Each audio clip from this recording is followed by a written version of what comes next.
Listen, one sec.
Good afternoon, everyone. Welcome to the fifth edition of Business Conclave, a flagship event of NMIMS Bangalore. I am Tanvi Khandwala, and I will be your host for the event. Hope everyone is in good health and are doing well. 2020 has been an unusual year for everyone, with everything going virtual and working from home becoming the new normal. Amongst the virtual normalcy, we at NMIMS Bangalore are here to give you the experiences of prominent industrialists through our business conclave. We have with us the director of NMIMS Bangalore, Dr. Rajendra Nargunkar. Dr. Nargunkar is an alumnus of IIM Bangalore and has a PhD from Clemson University, United States. He has around 3 decades of rich experience in teaching, research, training, and academic leadership. In his stellar career, he has successfully taken up leadership roles of dean with esteemed institutes. Dr. Nargankar has several publications, textbooks, and has published an autobiography by the name Experiments with Half-Truths. We would like to invite Mr. Nargankar to grace the event by symbolically lighting the diya by clicking on the screen and to share a few words.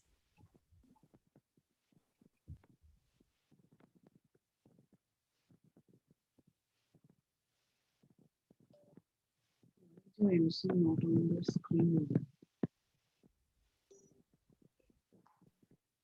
Gananatani Unabodani Gajamamukha Gadi Niraya Gananatani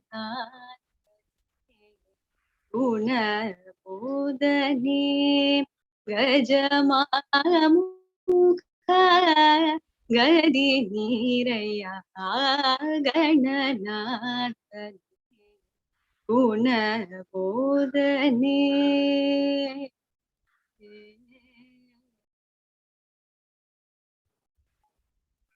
Thank you, Mansa, for your wonderful performance. Now, I would like to invite Dr. Nargankar to share a few words.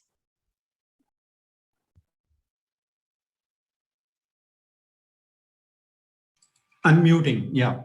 Hopefully I'm audible. Yes, sir, you are. Okay, thank you. Thanks for that intro and welcome everyone to this wonderful event. I'm sure we think we have heard it all because of our online presence in the last 365 or so days. But I think there's always something more to learn. This event hopefully will give us that extra edge before we close out the academic year and give us just a few more pointers on how to live our life, both personal and in our business life or career. The theme is quite apt, connecting the dots. Maybe in a way it is symbolic of the search for something new, search for our own Mars or Venus to colonize in future at some point in time. I think all human evolution is as a result of connecting the dots. If not, probably we would have remained cavemen or cave people. For example, we couldn't have imagined even 20 years ago communication with each other, but not voice on phone, for example. I couldn't have imagined it, certainly, but I'm living through it today. Also socializing without leaving your desk with people across the world, again, without making a phone call, as in the old, holding the phone to your ears, and maybe on social media, etc. Also, in the last 1 year particularly, but even before that, if conducting all your business online would have been unthinkable. If somebody had told me that I could conduct all my classes on something like Zoom or Teams or some such, I wouldn't have believed them just 1.5 years ago. So connecting the dots has been, I think, the hallmark of all humanity and probably the key to all progress that we have seen over the centuries. So I'll just leave, since there are a galaxy of speakers today who will elaborate on the theme, I'll just leave you with one last thought, which is that, among other things, humor needs you to connect the dots also. So I'll just end with a small joke. I asked my doctor for a second opinion, so he billed me twice.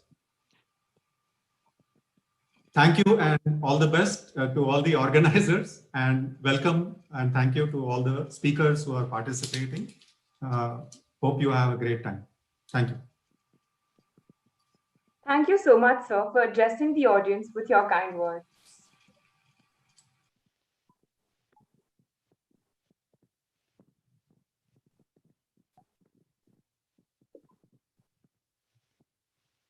So Business Conclave is a flagship event of NMIMS Bangalore, where eminent personalities from the business world come together to share their insights on the agendas at hand and to provide students with their valuable perspectives.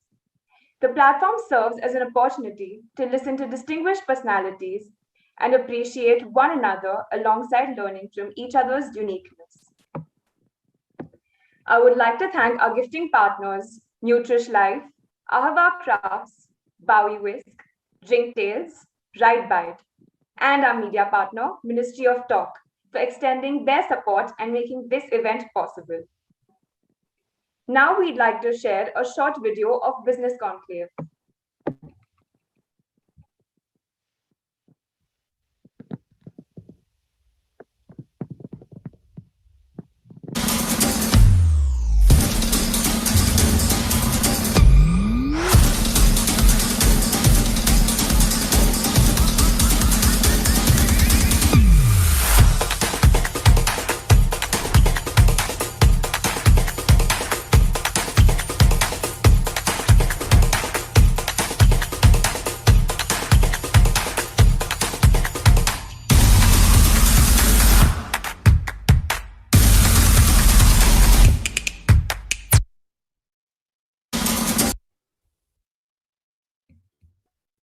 This edition of Business Conclave is centered around the theme of connecting dots, which revolves around connecting one business element, be it the process, people, procedure, or even a small idea to another. Connecting the dots between all these aspects builds a foundation for continuous progress and sustainable growth. Keeping in mind the restraints of online mode, we request you all to follow some basic virtual hygiene. Keep yourselves on mute throughout the evening. Keep your videos off to ensure maximum bandwidth and smooth connection. Keep your phones on silent at all times. In case you get disconnected from the call and are unable to join back, we are posting a YouTube link in the chat box where you can watch the event live. During the Q&A session, we would request the person asking the question to switch on his or her video.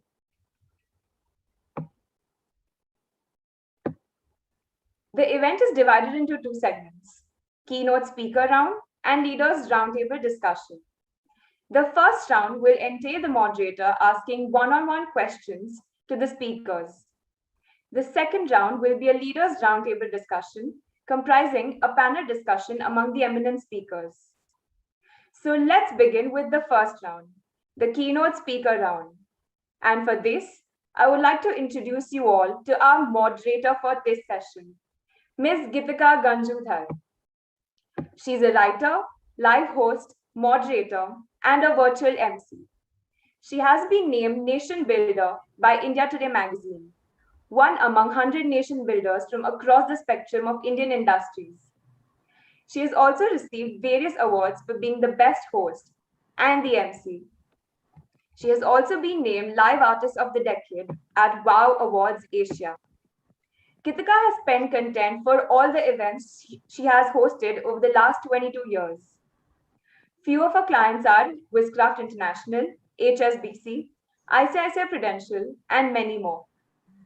Geetika's recent live project includes Kargil Vijay Divas, Main Bhi Chaukidar, IFA Press Conference, and the list just goes on. She was one of the first Indian anchors to host a virtual event, having steered the PM-led Fit India Virtual Event 2020. You can also catch her in many commercials on television, and she also marks a return as an actor. She was also appreciated by late Dr. APJ Abdul Kalam for her talents as an anchor. We are humbled to have her here with us today. I would now like to invite Ms. Geetika to kindly take over.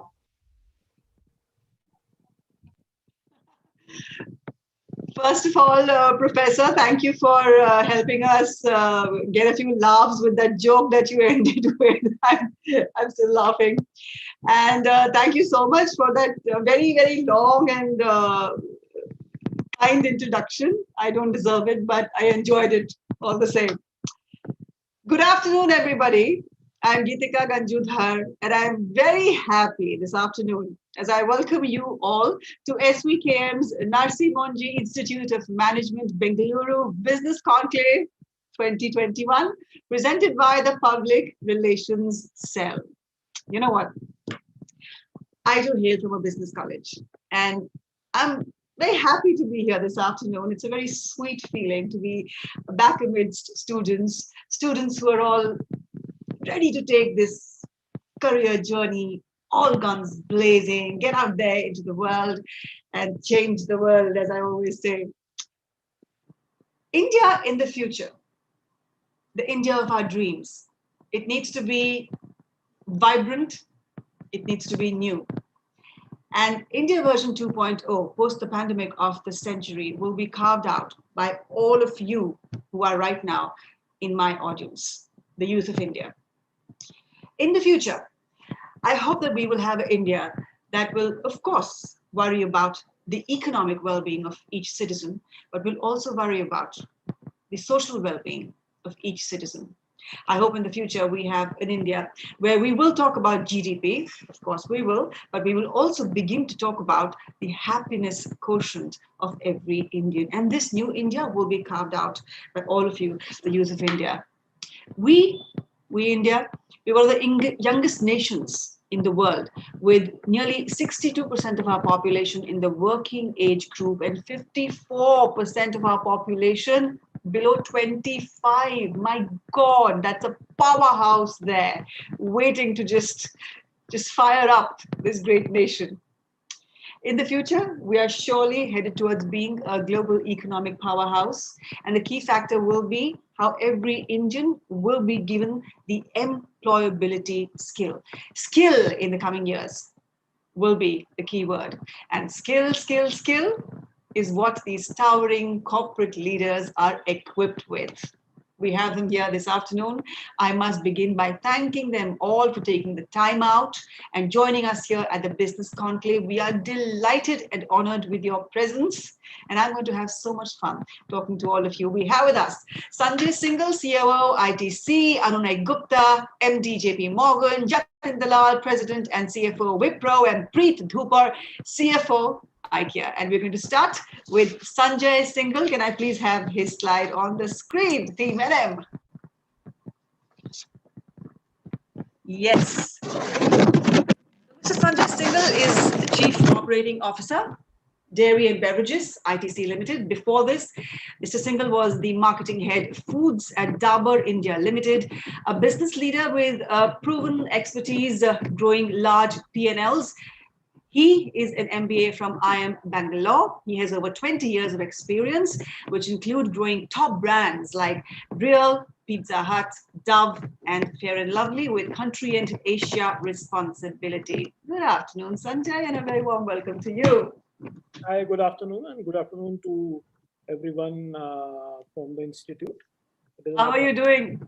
I'm very good. How about you? I'm good. I'm happy to be amidst students. It's a Saturday afternoon. Usually it's a day when you go do some book shopping and read that book on Sunday. But today it's a working afternoon. What about you? What do you do every Saturday afternoon? Well, I mean, today we had our sales review with our chairman morning. So, I mean, Saturday mornings mostly are work, unfortunately. Why do chairmen and MDs always hold these meetings on the weekend?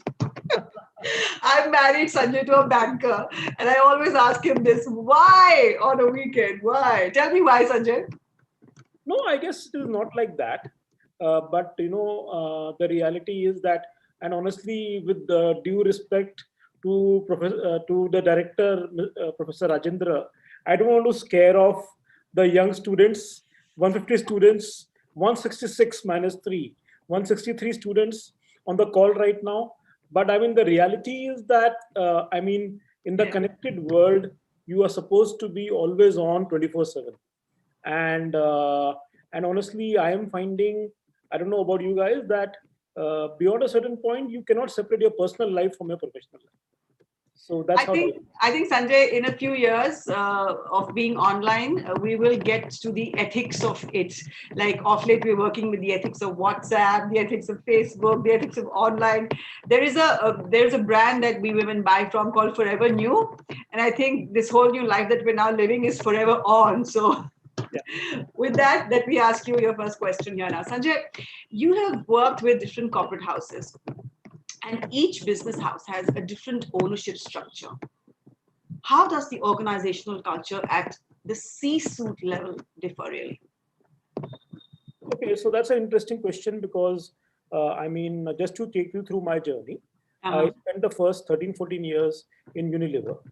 Yeah. And post that, I worked for a few years in Aditya Birla Group. So which is again a very, very, let's say, you can say a privately held organization or an entrepreneur-led organization, though a large one at that. Then my third large part of my career was spent in Dabur India Limited, which is led so admirably by the Burmans, and which is again a family-led company. And now I'm part of ITC, which is a very, very, I mean, if you try to figure out who's the owner of ITC, it will be some 7 people who will come into the list, mostly FIIs and let's say private equity or let's say the public shareholding. Now, obviously, there are certain differences and certain commonalities. And I always believe that when you talk about stuff, you should talk about commonalities first. And I think that ultimately, be it a family-led organization, entrepreneur-led organization, or a professional organization, what really matters ultimately is results and shareholder return. Absolutely. So that doesn't change because for a CXO working any of these organizations, what matters really is meritocracy. What matters is really the results, and what matters is what we often call the own initiative that one takes and the hard work. So that I think will always stand any of the young students here who, as Professor Rajendra was mentioning, directors are that basically are going to go into the, let's say, into the job market or into the as an entrepreneur, as a professional. I think that will always stand everybody very, very good in any environment you work in. Your business, somebody else's business, as a professional, it doesn't matter. There are differences, yes. I mean, and the other thing, which is a big, I think, fallacy in a young mind is, I've gone through that 20 years back, is there is this conception or misconception that if you are an Indian company or a profession or an entrepreneur-led company, you are not professional. And if you're a multinational, okay, or you are a private, you're a public company, you are more likely professional. I don't think that is true, because one has seen in my 25-year-old career, I have seen multinationals which can be run like a very, very small Indian company without any governance systems. And one has also worked in Indian companies and seen that they have such fantastic governance, employee management systems and processes. So often one should, at the start of one career, one should not look at that, is the other thing I wanted to say. I think the difference is that an entrepreneur-led company, let's say like a Dabur where I worked, is extremely bottom line oriented. And when that happens, you learn what business is about. Because often, and not to be, let's say, not to criticize anything, but often one gets lost in business, in analytics, in projections. But the reality is that what is the amount of money you're bringing in every month, every year into your P&L is what business is about, be it a shopkeeper or be it a businessman. So I've often found that an entrepreneur-led company like Aditya Birla or a Dabur, they will focus more on return on equity or all the financial metrics. Whereas global companies, they may have, or let's say, may have a different way of looking at it. Not to say what is right or wrong, but that is how these businesses are structured. And one has to, play along accordingly. However, again, I will go back that everybody may have slightly different short-term, medium-term, long-term focuses. But the reality is that for a CXO, what really matters is that all are meritocracies, and number two, delivery and the own effort that one makes is mostly in 99.5% cases. It is appreciated in any corporate environment, is what I could really say with conviction. Wonderful. You already have given our students tuned in so many takeaways in just your first answer. Sanjay, today the new reality is that customers prefer convenience and require localization. Now, they've become particular about where they buy from. How are the FMCG giants responding to this, and what is their focus to gain market share really in the future? Okay, so there were two parts, right? One is convenience. Yeah. Obviously, I mean, when you look at FMCG, by the sheer definition, and we are a food and personal care company. We have atta, biscuit, noodles, like snacks, dairy, juices, coffee, chocolate, and then we also sell soaps and hand sanitizers. So for us, convenience means something that Coke always says, being available within an arm's reach to the consumer. So, which obviously, and India is a large country, as we all know, and for us, the challenge is always that how do we reach out on a weekly basis to the length and breadth of this country to around 45, 46 lakh outlets that we distribute to on a weekly basis in this country. So, and that is the number one challenge for FMCG company. And obviously, if you look at it, I mean, all the companies which are really right up there in terms of having built great brands, be it Unilever or ITC, or there are many other companies like Dabur or whatever, they've all built it through the years by actually creating that distribution infrastructure. And again, I will go back to Mr. Director's point on connecting the dots. I think it is important because to understand one thing, it's not easy to build a network like that, because it is not about appointing 5,000 people and saying, okay, let me build a distribution system. A distribution system which reaches out, takes order, collects cash, and is able to service 45 lakh outlets or 50 lakh outlets. Basically, it requires a lot of relationship building. I mean, all large FMCG companies, they have distributors who work for generations along with us. Yeah. I mean, you will find that 100 years, ITC is a 106-year-old cigarette company now. And now we have diversified into foods or personal care or Machis Agarbatti or hotels. But you'll find that our relationships with our distributors, they have lasted. I have met distributors who are 40, 50-year-old distributors, because they are really the people. I mean, see, managers come and go. I mean, a lot of students would have seen yes minister and yes prime minister. And they used to say that ministers come and go, but really it is the secretaries and the bureaucracy that runs there. For us in FMCG, it is really the distributor and the distributor salesman who will be 10th pass or 12th pass, who's really the link between our brands and the retailer and the consumer. And that takes years to build, is one part. As far as your next question, localization is concerned, you are absolutely right. And we find it most in food area, because food is very, very local. I mean, all said and done, we all know how much conflicts have reached in this country in terms of the size of the category versus the size of a namkeen category in India, etc., etc. So localization is very, very important. And we find that even in the area of food, where we are able to bring out localization of tastes, be it in a bingo, if we are able to give a achari taste, for example, or be it in Ashirwad Atta.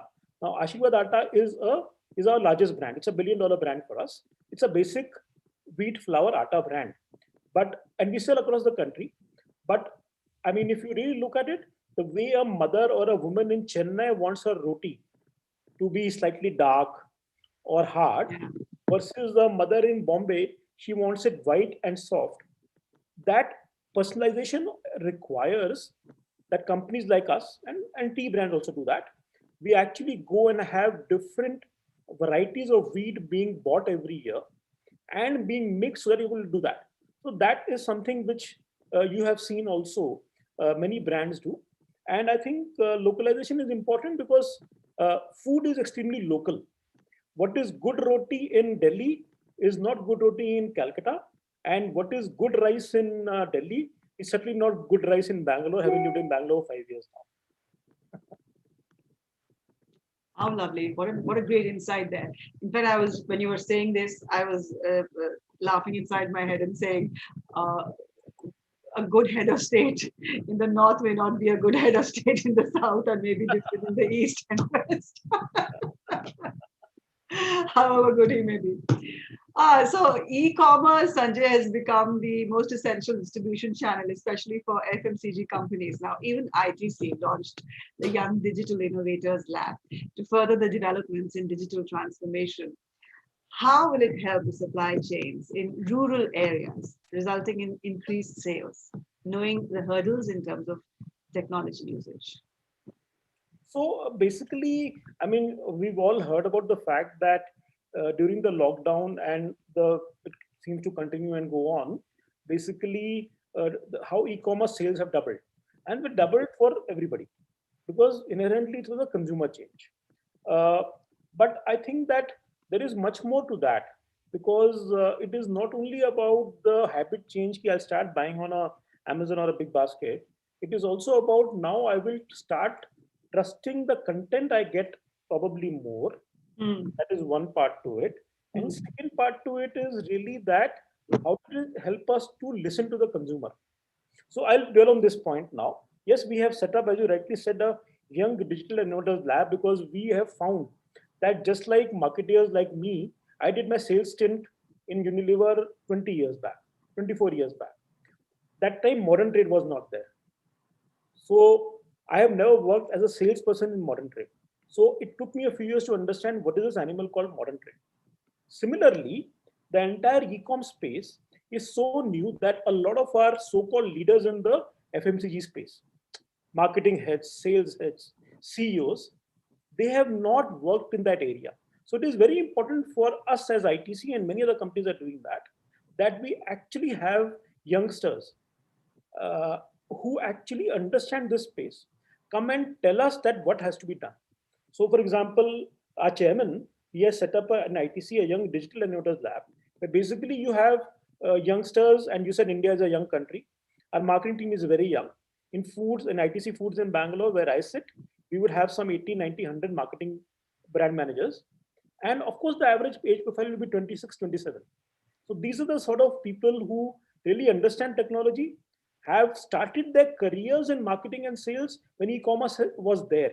So they understand it much more, who are telling us what has to be done. And they obviously, when you're young, you're more experimentative and you tend to try things. And of course, I believe, and I'm sure that even writers will agree, that the next generation is always smarter than the